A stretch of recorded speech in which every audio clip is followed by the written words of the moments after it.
Okay, we're trying to show that this non-ending but repeating decimal is rational. That means we've got to show that it can be written as an integer over an integer. All right? So we look at it and we recognize an infinite geometric series. Now, first of all, are you convinced that it is an infinite geometric series? Ariana, are you convinced? Yes. All right, now convince me by telling me what the multiplier is. Now, if you don't get the multiplier, okay, use your calculator intelligently. Do this. Say, I will get the multiplier if I take the first term and multiply it once by that multiplier, I should get. Now, use your calculator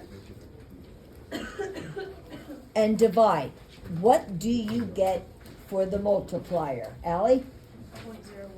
0.01. 0.01 or 1/100th. Either way you wish to look at it. Okay? So you don't have to guess at it. You're using your knowledge, and then you're using your calculator intelligently. That's okay.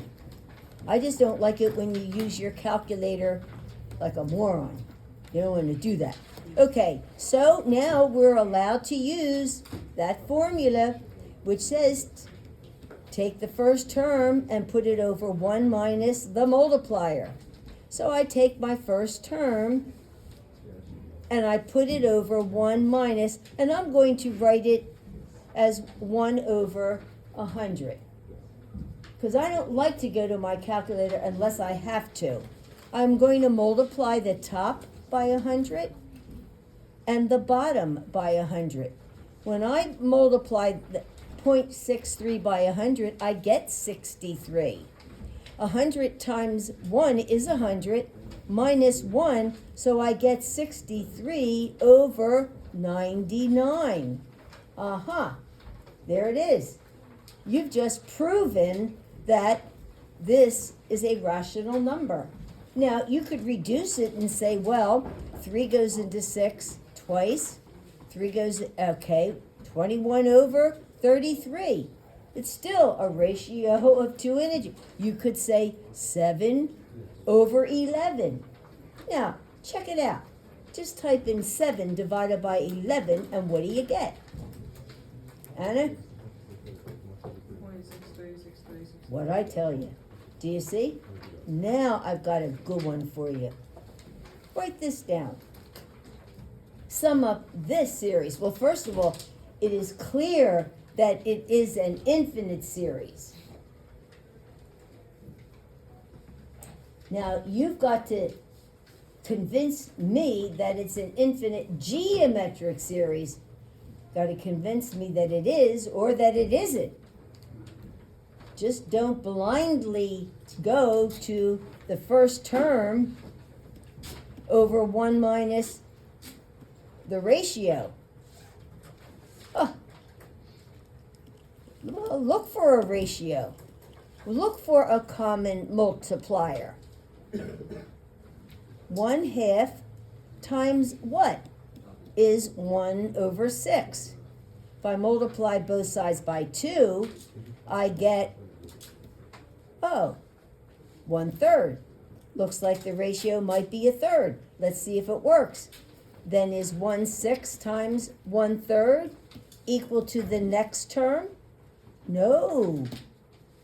Now, unless we made a computational mistake and nobody is finding it, then it's not an infinite geometric. It's infinite, but it's not a geometric series. Well, you can't use this formula on something that is not an infinite geometric series. It's like, giving horse medicine to a baby. Well, horse medicine is only good for horses. This is only good for infinite geometric series. So you can't do that. Well, what are we going to do? Say, oh, I don't know how to do it. Well, let's put our heads together and see what we can do. All right. We have to get a formula for the partial sum. We're going to have to find it ourselves. And then if we are successful, we'll take the limit as n gets large. So let's put our heads together. And let's see if we can get a formula. Well, the first partial sum will be plain and simple a half. It means you're just adding one term. The second partial sum will be 1/2 plus 1/6. All right? So there's a common denominator of 6. A half is the same as 3/6 plus 4/6, not 4/6, plus 1/6.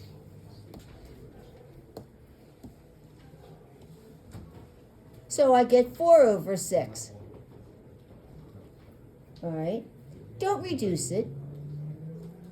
Now, the third partial sum. Well, I'm going to get 1/2 plus 1/6 plus 1/12. But I know that 1/2 plus 1/6 is 4/6. So add 1/12 to 4/6. Do that, check it at your table, and then let me know what you got.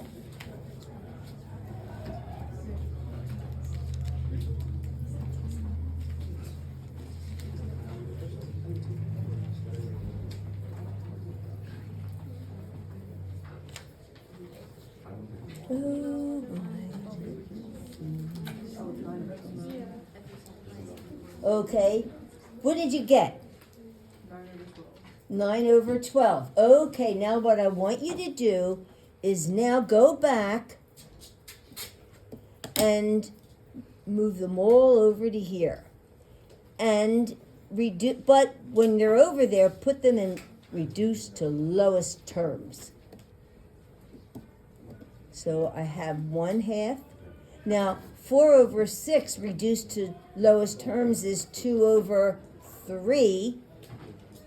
And what did you said you got for this guy? What? Okay, 3/4. Everybody, so far so good? I'm seeing a pattern already. Look at those numerators. Look at those denominators. What do you predict the next partial sum will be? Yes? 4/5. All right, 4/5. We'll put it over here and we'll check it out. So we're going to take the last partial sum, which includes the first three terms, and we're going to add 1/20. Kindly do that and add them up, get a fraction, reduce it to lowest terms.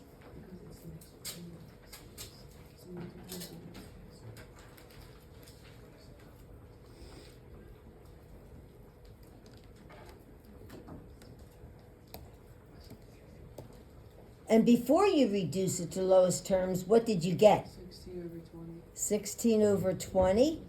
When you reduce it to lowest terms, what did you get? 4/5. I'll be darned. 4/5. So, I think we have enough here.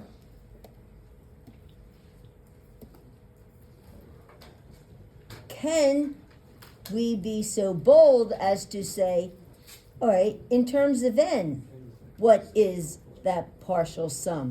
Well, there's a numerator. 1, 2, 3, 4, 5, 6, 7, 8. What's the numerator? 10. No. Oh, did you say 10 or n? N. Oh, I got you. All right. What's the denominator? N plus 1. N plus 1. Do we agree? Yes. Well, we didn't need Gauss's help here. We used our brain. Oh, boy. Now, I want the sum of all of them. So the definition is you take the limit of the partial sum as n gets large. And then you use all the things I've taught you. How do you do that? Well, you divide the top by n, the bottom by n, and you create a complex fraction, which we don't usually like to do, but is going to help us capitalize on the fact that 1 over n goes to 0. So holy smokes, what do we get?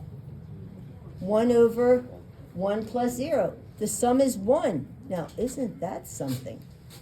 Now, let's just check this formula out. Suppose I wanted the sum of the first 10 terms.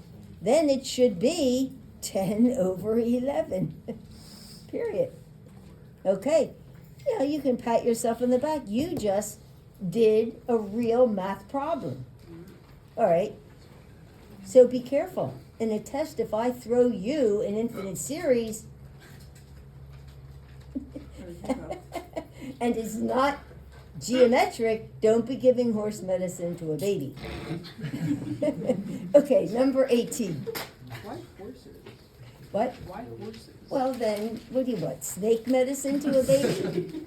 The point is, it's poisonous. It's poisonous to use a theorem where it doesn't apply. So funny. It's like giving horse medicine to a baby, and we don't do that. Okay. For each infinite, they said it's an infinite geometric series. Find the interval of convergence and the sum expressed in terms of x. Now, there will be convergence if the ratio in absolute value is less than 1. What is the ratio? Well, what do you have to multiply x squared over 3 by to get negative x to the 4th over 6? You could probably guess it. What do you say? Negative x squared over 2. Negative x squared over 2. You got to remember the negative so that it alternates. All right? Now, you could solve that by multiplying both sides by the reciprocal. And you get negative x squared over 2. You get the same thing. All right, but now they want the interval of convergence in terms of this problem, in terms of x. So we say, okay, I put negative this 2 squared, negative x squared over 2, and I say now, well, I go back to a previous chapter. That quantity has to be between 1 and negative 1. I'm going to multiply everybody by negative 2, and be careful, negative times negative is positive, but I'm multiplying by a negative number, so flip it over, x squared. Again, I'm multiplying by a negative number, and I get negative 2. But let's write it in the conventional. Negative 2 is to the left of x squared, and x squared in turn is to the left of 2. That makes it in between them. And now we say, I have to get x alone. Now, here's where you use your God-given brain, and you say, x squared, I know, has to be less than 2. It's got to be more than 0. Because it's a square. So you can drop this off. It's got to be more than 0. Well, then I'm saying here that the absolute value of x squared is less than 2. Well, I don't need the absolute value. I'm saying x squared is less than 2. Therefore, I say, x in absolute value is less than, okay, it's got to be in between these two numbers. It's got to be in between what two numbers?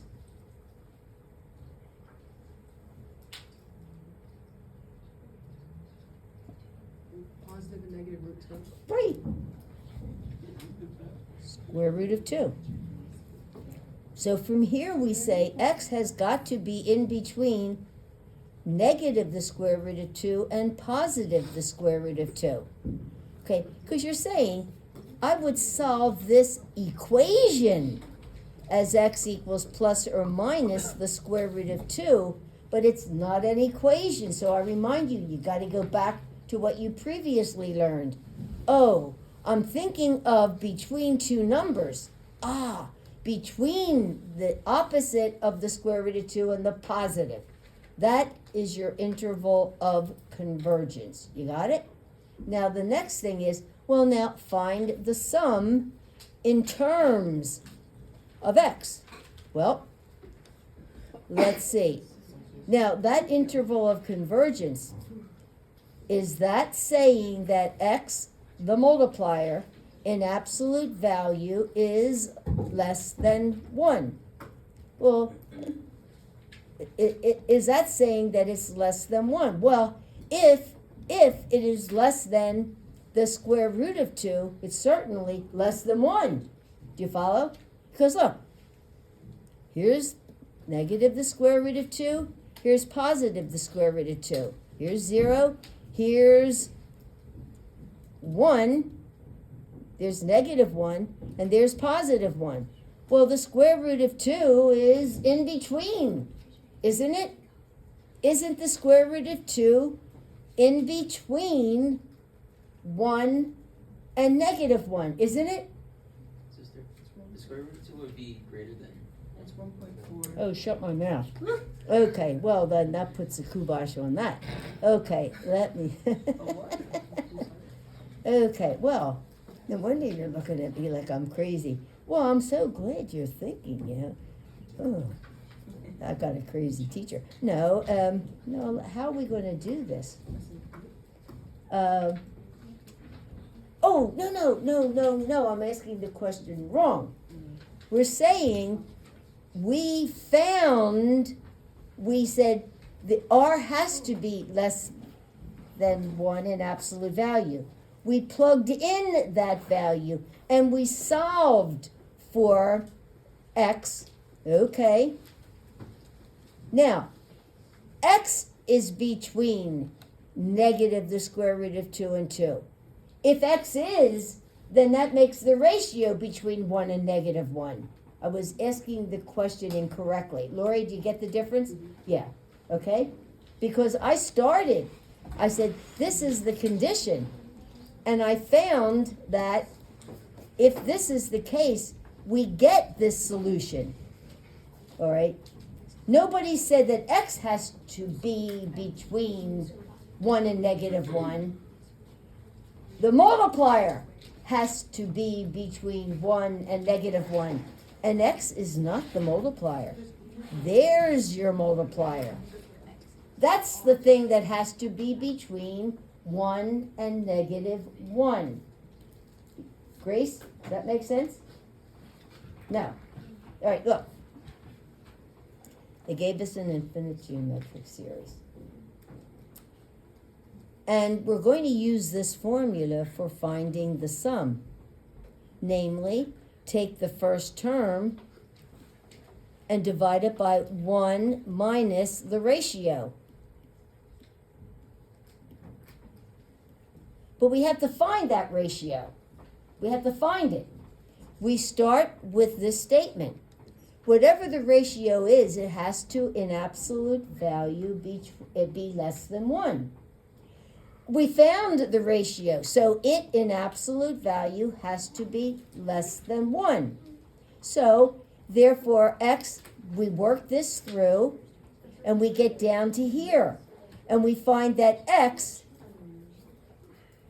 has to be right there. That is your interval of convergence. But that's not your multiplier. That's the value of x which will make the multiplier be within the interval of convergence. You get it? Yeah. How about the others? You get it? All right. Now let's find this guy. Okay. Well, how are you going to simplify that? You can't give me an improper fraction as a final answer. So what are you going to do to simplify it? What would you do, Logan? Would you multiply everything by the reciprocal? Well, I would simplify that on denominator first. What does it simplify into? 1 plus x squared over 2. Now, I'm not solving for anything. I'm just simplifying an answer. Now, what would you do? That's it. If you're simplifying the answer, that's it, right? How? What would you multiply the top and the bottom by? 6. Yeah, why not? Okay, if you multiply the top, what do you get? Allie? 6x squared over 18. What? What is 6 Oh, over sorry. 1 times x squared over 3? 2x squared. 2x squared. Oh boy, that was going hard for you. All right. In the denominator, what do you get, Allie? 6 plus.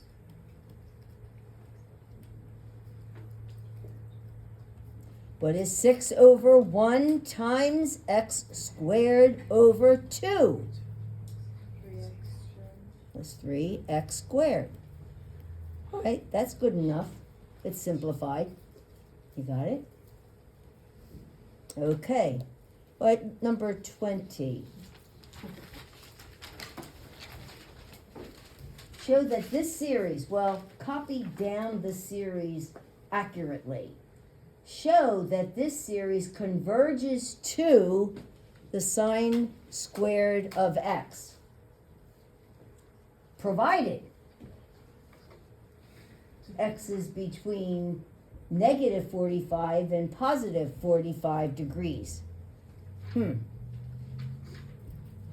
So, we have really two things to show, that this converges to the sine squared, and where does the condition provided come from?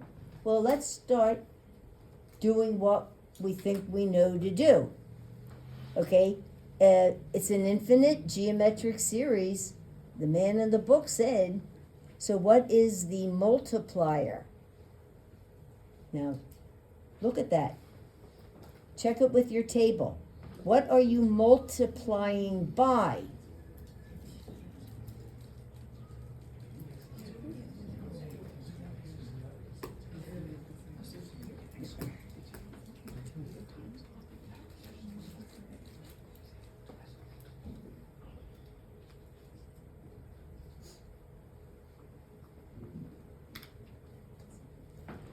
Okay, what's the multiplier? What do you get, Maria? Negative tangent squared x.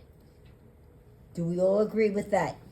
Okay, you want to be careful that you have that much right. Now, it will converge to something if the multiplier is between here and here. Well, let's suppose that let's find the sum, and then we'll say, why are we, okay, so the sum is the first term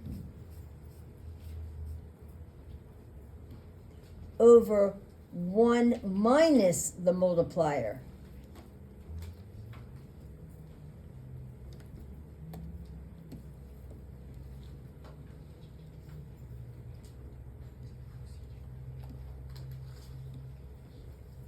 That gives me the tangent squared of x over 1 plus the tangent squared of x. Oh, but the tangent squared of x, I can replace that, the second fundamental identity.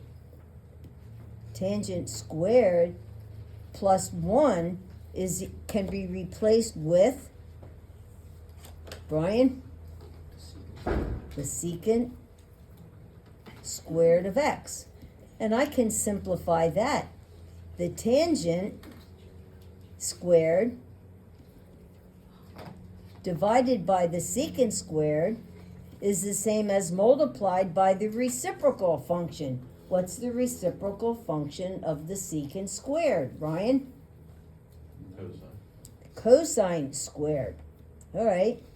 Now let's simplify this. The tangent squared is the sine squared over the cosine squared times the cosine squared of x. Okay, so, all right, we've shown that the sum is the sine squared, but it's only good. How can we justify this is only good if x is between, say, negative 45, I'll just put it in degrees, doesn't matter, it's the same idea. Now, well, it looks like that smells like the interval of convergence. Let's take a look at R. When we are finding an interval of convergence, we say that the multiplier has to be, in absolute value, strictly less than 1. Well, the multiplier is negative the tangent squared of x, and that's got to be strictly less than 1. Well, let's see here.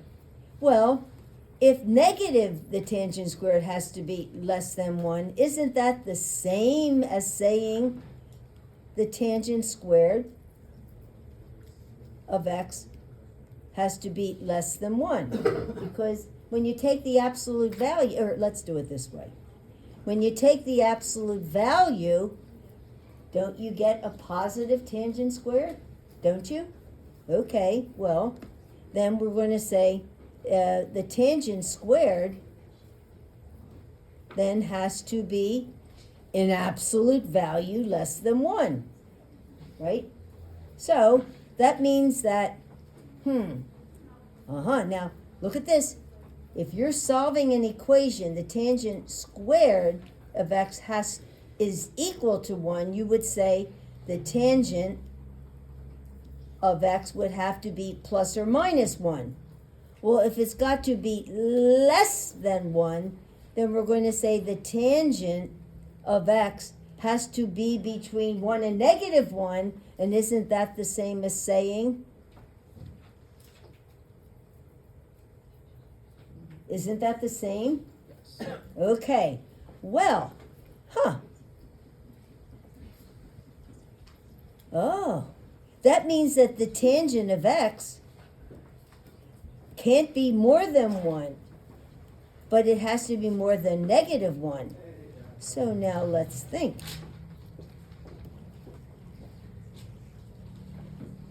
Let's look at the tangent function. The tangent function is 1 for pi over 4. And it's negative 1 for, the reciprocal, the reference angle. So x is going to have to be between pi over 4 and the opposite of pi over 4. Now why? Well,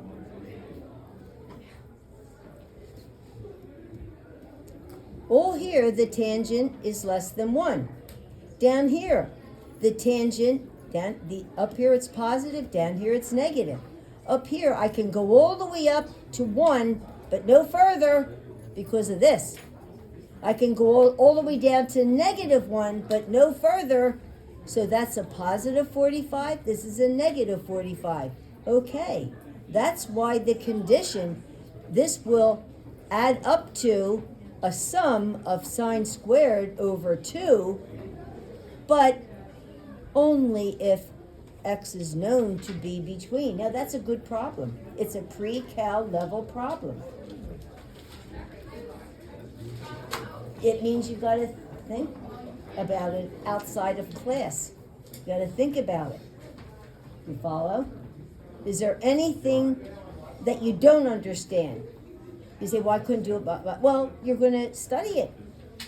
Okay? And then you're going to be given a chance to practice that. Number 19, and you're going to be using the same type of reasoning. But I would not try 19 until I did number 20 all over again. And if I told you otherwise, I would be lying. Maria, do you need help? Oh, okay. Then, all right. Then just pay attention up here. Okay. Now, number 2. 22. Page 503, number 22. All right. What does it say? Explain why the sum of an infinite geometric series is positive if and only if the first term is positive.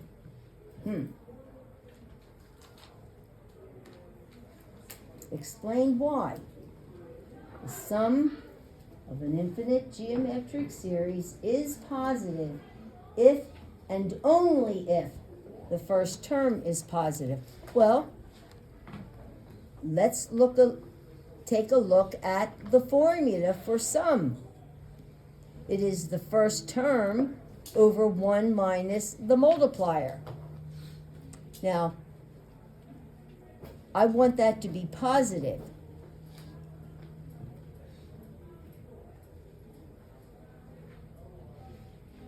And the only way to make that positive is if the first term is positive. Why? Well, look at the denominator.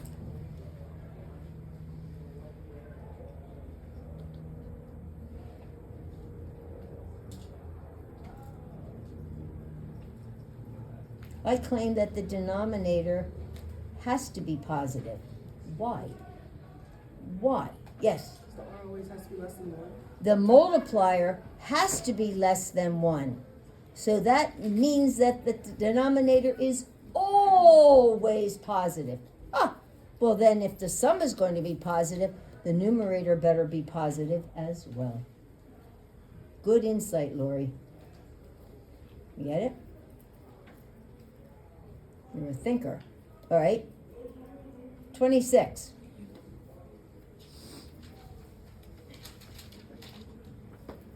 Prove that this number is rational. Well, let's take 5 and then plus 0.36, 0.36, 0.36. Let's just separate the 5 from the repeating part.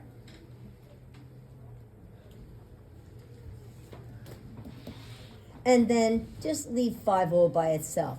So this is now an infinite geometric series. The first term is 0.36. What's the second term?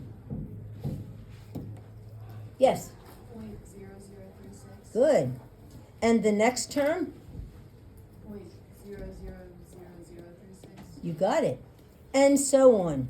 So, this part here is an infinite geometric series. Let's find its sum. Its first term is 36. What's the multiplier? What are you multiplying by? What are you multiplying by? Yes, what are you multiplying by, Sam? 0.01. All right, so 1 minus 0.01. All right, multiply the top by 100. Why? Because I want to get an integer. But then multiply the denominator, and I get 100 minus 90, what was that, 99? Minus 9. And I'm going to get 36 over 91, and your final answer then will be that. Okay, just bring up the extra help sheet. And I'll see you right after dismissal.